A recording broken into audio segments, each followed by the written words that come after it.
South, from the pulpit of Calvary Chapel Church in Santa Ana, California.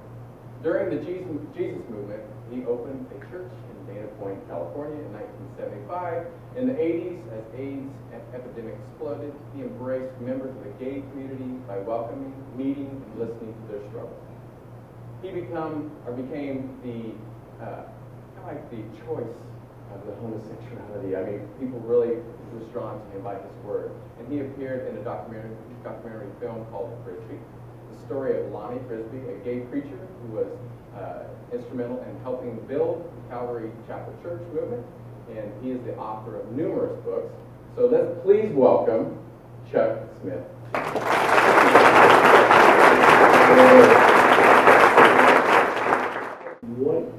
What happened in your life to actually take you to a place to really be able to say, I embrace that gays can be Christian? I think that this will probably be helpful for perspective. You know, Andrew, Jay, any of us, we would like to pry open the mind of evangelicals a little bit to even consider. There was a young man in our church who began writing me. He was on the fringe, and I did not even know him when I began to get letters from him. And he wouldn't sign them, but he did use his return address so we could correspond. And he was probably in his early 20s. He was single and celibate and saving himself for marriage. And he began to enlighten me regarding what homosexuality was really all about.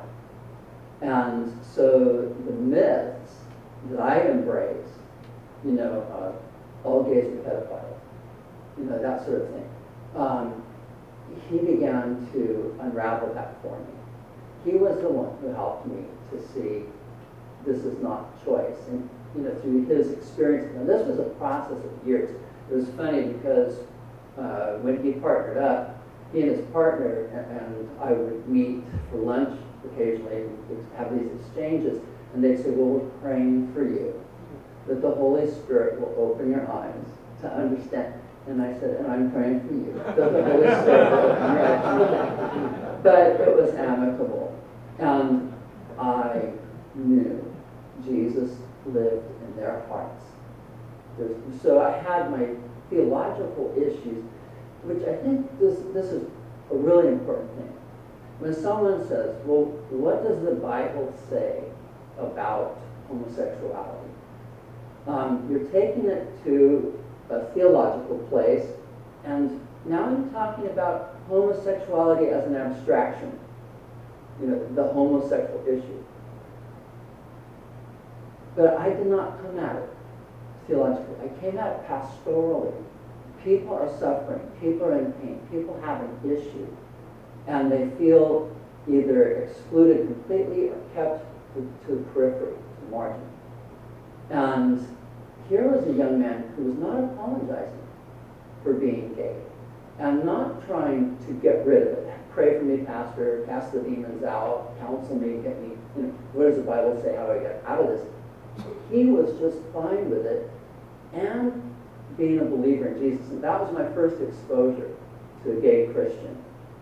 And it was his persistence and patience over the years in keeping this conversation going that I discovered in him a person who really knew Jesus and who his parents believed was a gift to them, that God had given them a gay son, and that his homosexuality was a gift to him. Well, I want you to know, on behalf of the LGBT community, we thank you for standing up and what you have done to be a voice in our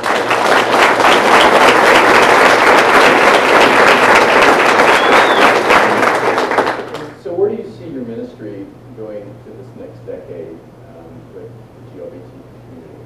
What direction do you see it going? Well, you know, here's the thing. I'm not an advocate. Like, I'm not like Andrew. I'm more just, I'm just about taking care of these people that God's given to us to take care of them, and helping them to be open and understanding and inclusive. Some of them who got there before I did because they have a gay child, or they have, you know, someone who's come out who's close to them, which it's interesting how that, more than anything else, forces a person to rethink their theology. And so here I am, I'm, you know, just trying to be the leader of this small community. But as someone who enjoys the opportunity to be here and to say, from within this community, we love and embrace you as our brothers and sisters in Christ. Great. Well, we appreciate you for being honest and telling us your stories, because I think it's going to help a lot of people, you know, in years to come. And I'm sure there's going to be a lot more people coming to your church for guidance, and we appreciate you doing that. We really do. So thank you for being here with us. Appreciate it.